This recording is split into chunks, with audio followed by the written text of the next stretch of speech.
Okay. Alright. Yan yung sa mga kabagis, Jubilito TV official po at eto na naman po muli ang isang edisyon ng ating reaction video mga kalingap at kabagis. No? Pero bago po lahat, syempre po, mega love shoutout po mula kay Val Santos Matubang, kay Ate Edna Vlogs, Kalingap Rab, Roel of Malalag, Kalingap Netizens, Kalingap Subscribers, Kalingap Supporters at ang ating po mga Kalingap Partners. No? Mega love shoutout po sa inyong lahat. So ito na nga mga kalingap at kabagis, no? For today's reaction video, gawa lang po natin ng reaction at muli po pagbibigay ng opinion dito nga po sa naging recent live streaming po, no, ni Ate Edna Vlogs, no. Mega love shoutout sa iyo Ate Edna Vlogs. Gawan po natin ng reaction yung naging opinion po ninyo regarding nga po dito sa recent issue na nangyari nga po, no, sa mga sponsors po ng Kalingap. At natuwa lang po ako mga kalingap at kabagis dahil nga po nung pinanood po natin ito pong video upload ni Ate Edna Vlogs ay talagang nga naman pong masasabi po natin na talagang na real talk po, no? Di lamang po ang mga reactors and at the same time po ang mga sponsor po, mga kalingap at kabagis, no? Kumbaga parang gustong bigyan ng emphasis ni Ate Edna Vlogs dito ay dapat po sa mga sponsor, mga kalingap at kabagis, no? Dapat alam din po natin yung kinaluluguran natin bilang isang sponsor. Kasi minsan dumarating po tayo sa punto na parang although hindi po natin intention na parang nagte-take over na tayo sa mga tinutulungan po, kadalasan mga kalingap at kabagis ay ganun po yung nangyayari. At ganun din naman po sa panawagan niya sa mga kapwa ko po reactors na be considerate sa mga ginagawa po natin ng mga reaction video, no? Dahil unang-una po sa lahat, syempre po, mga tao din po sila, no? Na meron pong damdaming nasasaktan, no?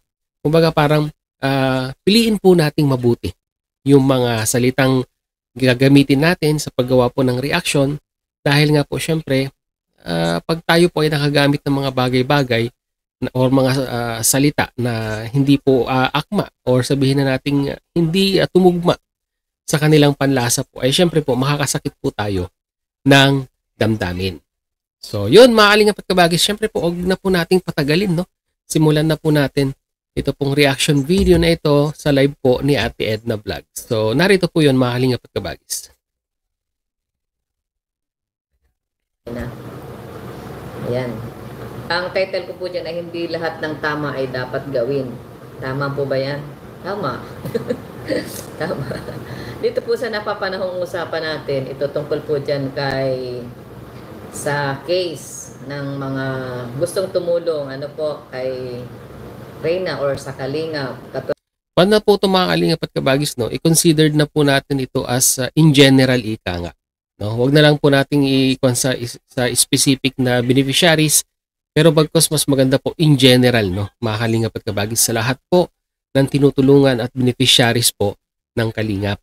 Tulad na nga po niyan, ang grupo ng ano na ang grupo ni Rowan, may grupo sila nabanggit kagabi ni akala ko tuloy yung Reyna's community siya na yun. Iba pa pala. Ibang grupo. So, ang ano po nila, ang point kasi nila, gusto nilang tumulong. Mahal nila si Reyna, wala siyang anak na babae, puro lalaki. Yun, doon sa mga naririnig ko po na live niya. Malimit kasi ang mag-live halos gabi na, yung late na ng halos umaga na nga. Late na ng gabi. So, minsan, pagising pa ako, gising pa si Kuya Bal.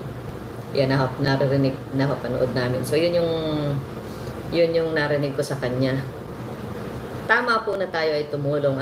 Meron tayong kanya-kanyang reason sa ating pagtulong. Una, yun na nga, na-touch ka. Yung heart mo. Karamihan pong case ng mga sponsor natin, lalo sa Kalingap, yung nakaka-relate po sila dun sa story ng kanilang tinutulungan. Totoo po yan, no? Mga kalingap at kabagis, no? Majority or sabihin na natin karamihan po ng mga sponsors ay ganun po, no, ang kanilang nararamdaman doon po sa mga beneficiarying gusto po nilang tulungan. It's either parang na-experience nila in real life sa kanilang buhay or talagang masasabi po nating naantig ang kanilang damdamin dahil sabihin na natin yung connection between beneficiaries at saka sa sponsor po ay parang may banding, no, mga kalingap at kabagis. May connection na hindi po natin may paliwanag kung bakit talagang yung desire natin na tulungan yung pong subject ng Kalingap ay ganun-ganun na lamang po, no? So, ganyan po talagang normal na istoryang maririnig po natin sa mga sponsor kung bakit gusto nga po nilang tulungan yung pong mga beneficiaries. So pagpatuloy po natin. Halimbawa, sa case ni Pinyel, yan. Si Pinyel ay ulila, tapos siya lang yung parang natirang tumulong sa tatay na may sakit. O meron po mga ganon, kaya nagugustuhan nilang tumulong. Sa case ni Vanessa, iniwan ng tatay, ng nanay, tapos siya nag-aalaga sa mga kapatid. Kaya narinig natin sa mga comment minsan, ganyan din po ako dati, Kuya Bal, pero nagsikap ako, naka-upload ako, naka-asawa ako ng ganito. At ngayon, ako ay masasabi kong tagumpay na. So yun po yung mga case. So hindi natin masisisi po yung si Rowena kung ba't gusto niya na siya ay gusto niyang tumulong at yung grupo niya. Ano po? Kagaya nga po ng lagi po nating sinasabi, ang pagtulong po is a very noble act. Ika nga, no? Yung pagtulong po natin sa ating mga kababayang nangangailangan. Pero minsan, yung pong intention natin na makatulong ay minsan nagkakaroon po ng sabihin na nating na-overpower po natin, no? Hindi lamang po yung naka-scout or yung naka-discover, pati na rin po yung mismo yung beneficiaries, no? Mga kalingap at kabagis ay na o-overpower natin sa kagustuhan natin na mapaganda ang kanilang buhay, ay minsan ay may mga bagay-bagay tayong nagagawa na nagiging kwan na pala, no, sa beneficiaries, no. Nagiging ano ba yung pwede nating gamiting salita dito, mga kalingap at kabagis, no. Nakakagawa tayo ng mga bagay-bagay na masyado pong over reacting ika nga, no, dito po sa mga beneficiaries. So, pagpatuloy po natin. So, tama po yung tumulong tayo. Tama yun. Pero, sabi ko nga sa title ko, hindi lahat po ng tama ay pwede mo nang gawin. No? Hindi lahat ng tama ay pwede mong gawin. Ayan.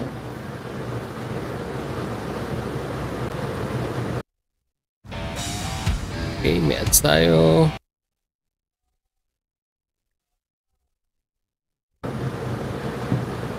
Yan. Sa case nila, una-una, sino ba yung tutulungan nila? Gusto nilang tulungan si Reyna. Si Reyna po ay beneficiary ng Kalingap. Kumbaga sa property ay trespassing kayo.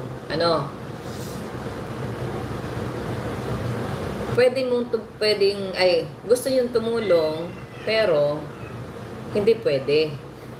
Hindi pwede kay Reyna. Pwede gusto yung tumulong, sa iba kayo tumulong. Kay Reyna, hindi po pwede. Kasi meron pang tumutulong dyan.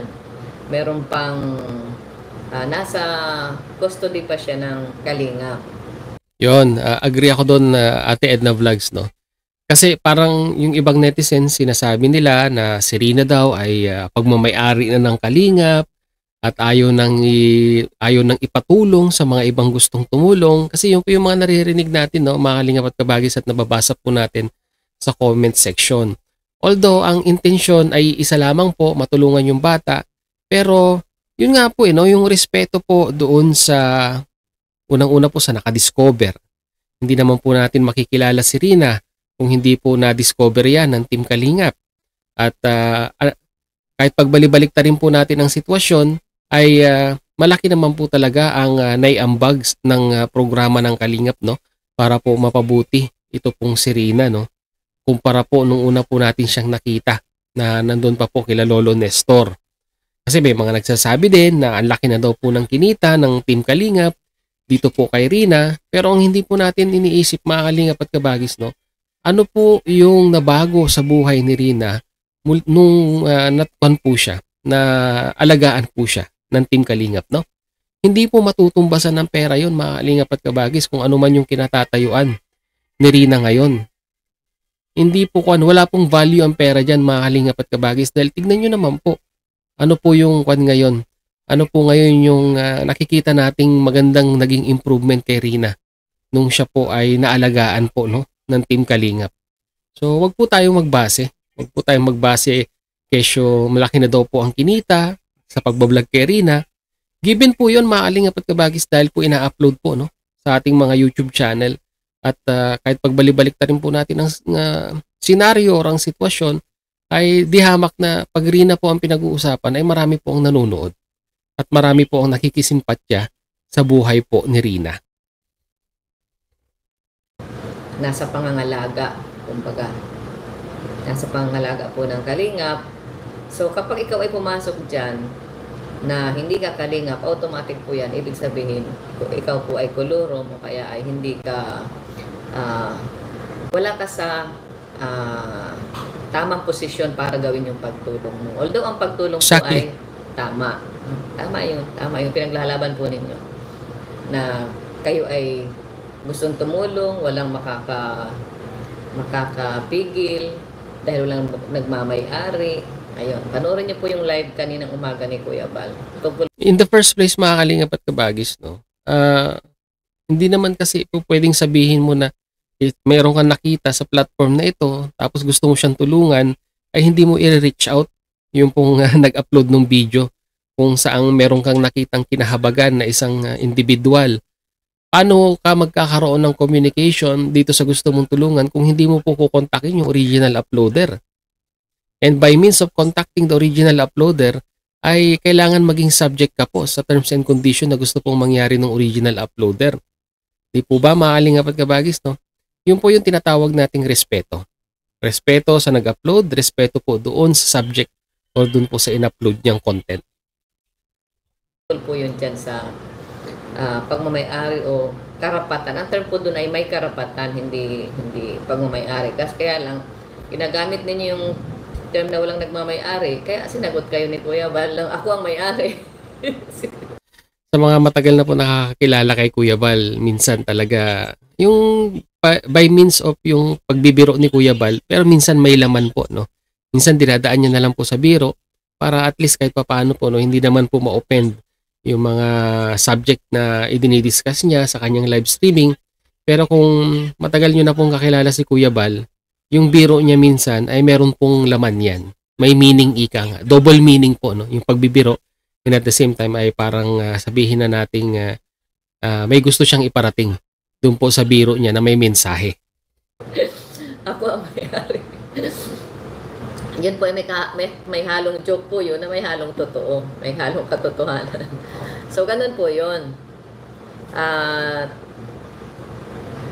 Kagabi po, feel ko po yung talagang parang galit o sama ng loob, hinanakit, regret sa live ni Rowan Name. Kasi nga po, ito si Bopol ang tawag niya, si Bopol, ay agad-agad na lamang nag-live,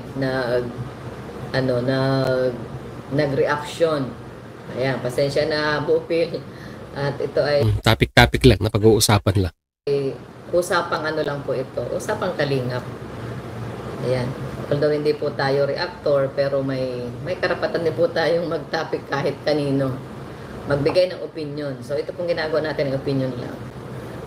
Yung mga bashers ni Ate Edna, sasabihin na naman nila na bakit si Ate Edna ay nakikisawsaw na naman sa issue, mga ganyan-ganyan.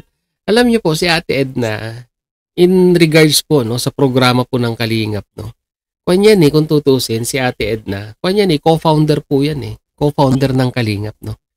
Si Kuya Bal yung founder, si Ate Edna yung co-founder. Bakit sino po ba yung nasa likod ni Kuya Bal nung mga time na naglilingap si Kuya Bal sa kanyang mga beneficiaries? Si Ate Edna po, no? Sino po yung kadalasang kasama ni Kuya Bal pag sila po ay nag-i-scouting? Si Ate Edna. So, kung rights din lang ang pag-uusapan or karapatang makapagbigay ng opinion, meron po si Ate Edna. Mayroon po siyang rights. Kaya sa mga bashers, no, tanggalin nyo na po yung inyong sabihin na nating mindset na bakit si Ate Edna ay nakikialam sa mga ganitong usapin, hindi naman po siya nagcha-charity. Diyos mio Marimar, co-founder nga po ng Kalingap no? Mga Kalingap at Kabagis, no? Wala pong Kalingap kung wala po si Kuya Bal Santos Matubang at si Ate Edna Vlogs, no?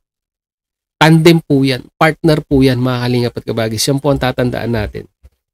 Pasensya na po ha kung saan napupunta yung ating wala po akong outline. Kumbaga, habang kayo nagbabasa dyan, kung ano yung ating, kung may tanong, pwede nating sagutin. Kung ano po ang pwedeng, dyan, mag-raise up na topic, pwede po nating idugtong sa aking sinasabi. Ayan. Make me rich and powerful, please. Yes, the king.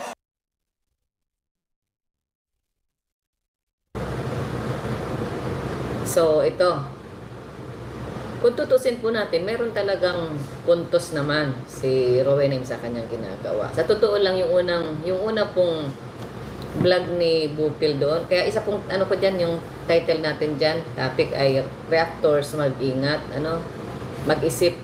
Ayan. Ito po ay hindi lang para kay Bupil, kundi para rin po sa lahat ng nagre-reaction, gumagawa ng reaction, lalo na po sa ating sa Kalingap at saka yung mga Kalingap, nakiki-content sa Kalingap na hindi man mga Kalingap. Ayan. Sa obserbasyon ko po hindi naman lahat, hindi lahat talaga, hindi lahat ng reactors, pero karamihan po, o may ilan-ilan pala, may ilan-ilan po na sa totoo lang yung mga reactors ang nagpapagulo talaga sa Kalingap. Bakit po? Minsan nagla-live ng walang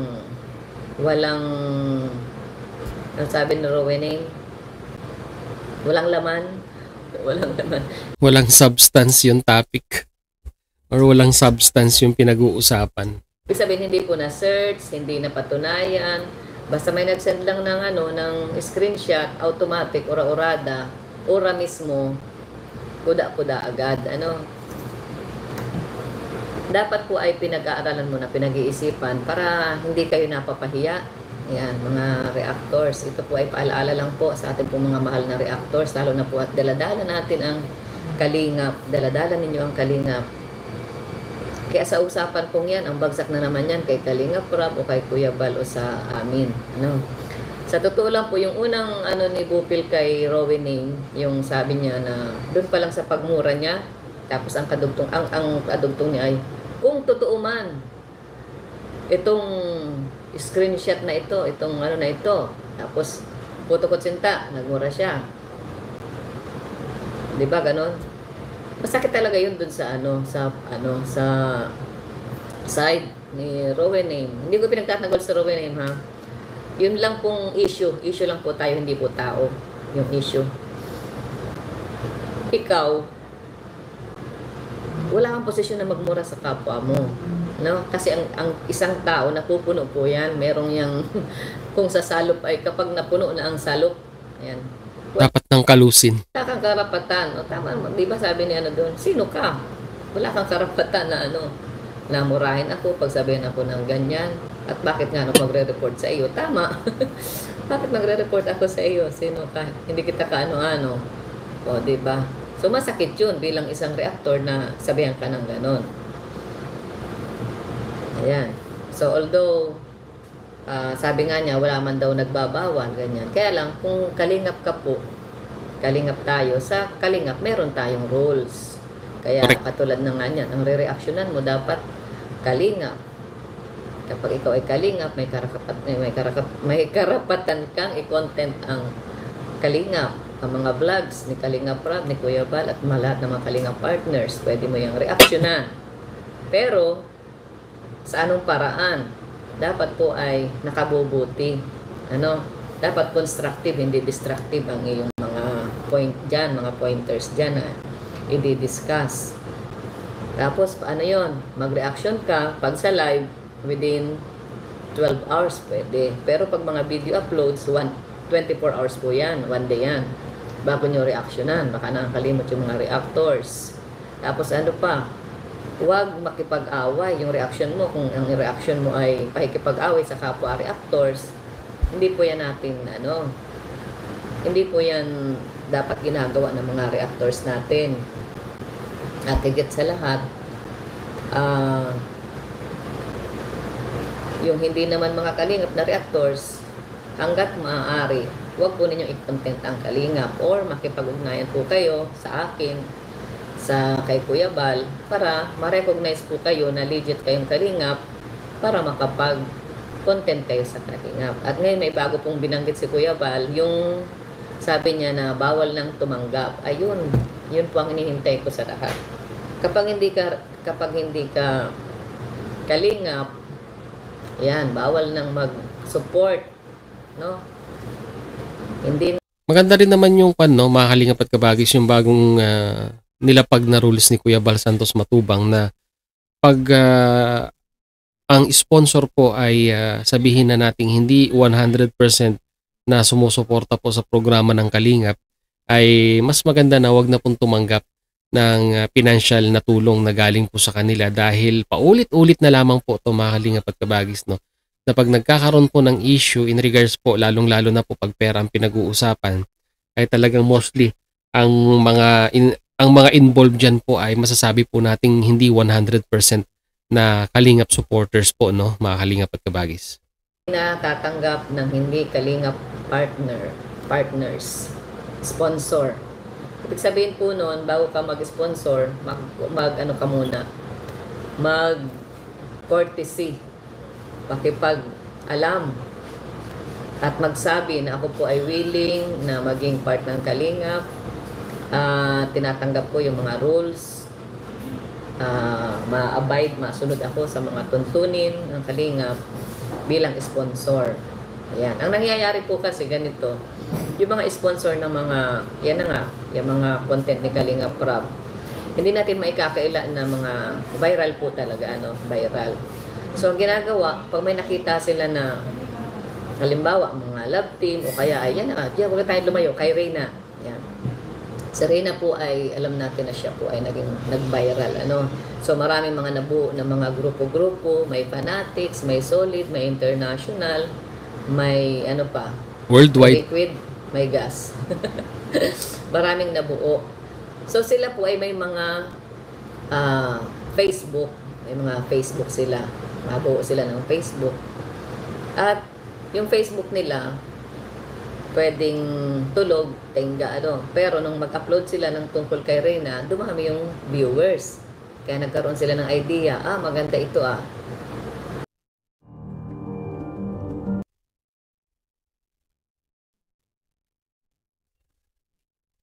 Nung dumami na yung viewers nila, yun na, nangolekta na, nag-support.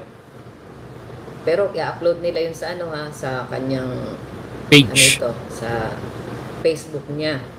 Habang tumatagal, nagkumikita pala. So nag-YouTube. Nung lumaki na, ayun na, gusto na nila, sila lang may-ari ng content. Kumbaga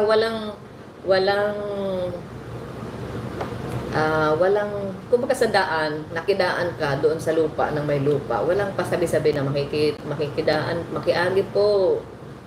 Walang ganun na nangyari. At ang nangyari pa, nagmamalaki pa na kami nakakatulong, ang grupo namin ay ganito, ganyan. Pero, hindi nila nalaman yung simula. Mahalaga po yun, guys, sa ating pong lahat, kahit saan. Kahit saang aspect ng ating pong buhay, mula sa tahanan, sa trabaho, sa lahat, sa komunidad. Yan, mahalaga po yung yung tayo ay marunong tawag dito, yung makibagay, yung wag mayabang, dapat po ay matutong lumingon sa pinanggalingan. Actually, yun naman talaga ang tawag dito, ang dapat na gawin natin. Kung saan tayo nagsimula, doon tayo doon tayo dapat. Huwag tayong magmamalaki kung ano yung narating natin ngayon. Dapat manatili tayo doon sa ating pinagmulan. Saan ba tayo nagsimula? Katulad niyan, nakilala kayo, nagkaroon kayo ng maraming supporters, ng sponsors. Ang totoo po niyan, hindi yan sa inyo magsusupport kung hindi dahil kay Kalingap Prab. Exactly. Hindi dahil kay Kuya Bal. Nadali natin na. Kasi mahal nila si Kalingap Prab, si Kuya Bal. Kaya, daladala ninyo si Reyna, tawag dito, kahit walang written o kaya walang usapan na tumulong kayo, na mangolekta kayo, yung mga sponsor o kaya mga tagahanga ni yung mga sponsor ni Reyna, kahit nung wala pa kayo, gusto na talaga niya mag-sponsor. Kaso kayo lang yung nag-reach out, kayo yung nakipag-usap, kaya sa inyo nagpadala. Di ba kagabi doon sa live ni Okay, putulin na natin dito, mga Kalingap at Kabagis, no. At nakuha na po natin yung gustong iparating ni Ate Edna, no, both sa mga sponsors and at the same time po sa mga kapwa ko po reactors. So, unang-una po sa lahat, sa sponsor, di ba?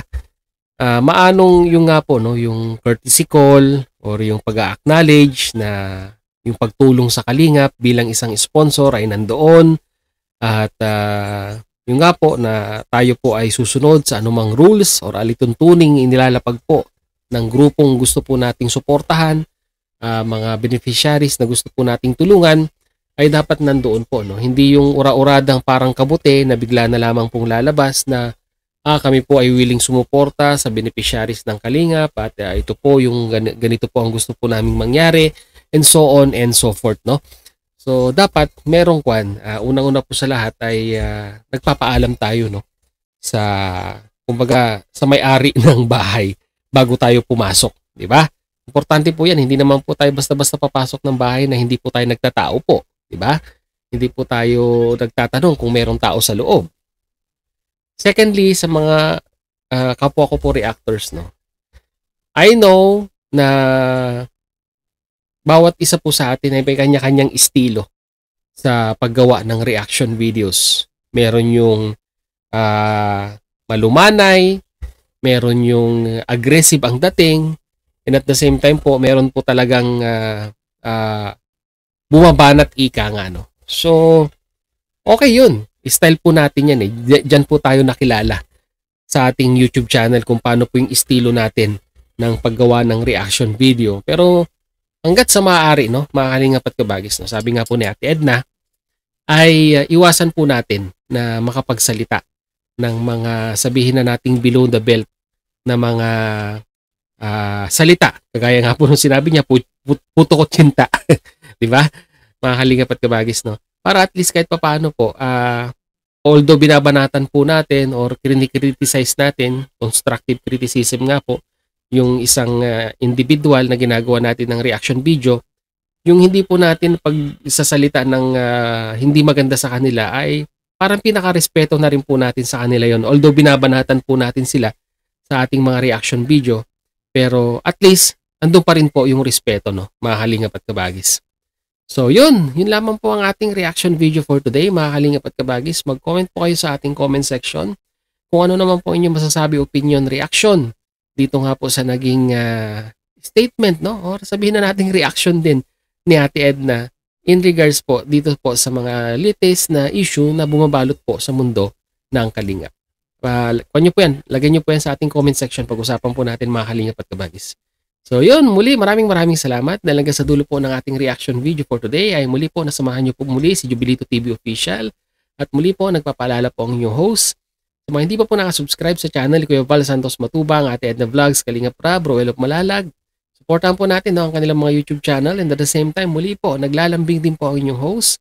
Sa mga hindi pa po nakasubscribe sa channel po ni Jubilito TV Official ay pakihit naman po ang subscribe button at ang notification bell para maging updated po kayo sa mga darating nating reaction videos. Ganon din po, paki-follow and like ang ating official FB page na may title pong Paksa ng Buhay, Aking Gabay, na may red banner pong Jubilito TV Official. So hanggang dito nila, mga Kalingap at Kabagis, once again, this is Jubilito TV Official, proud member po ng Team Cause at ng Karepa Year 2024. As I always say, mga Kalingap at Kabagis, peace, God first. God bless po. Bye!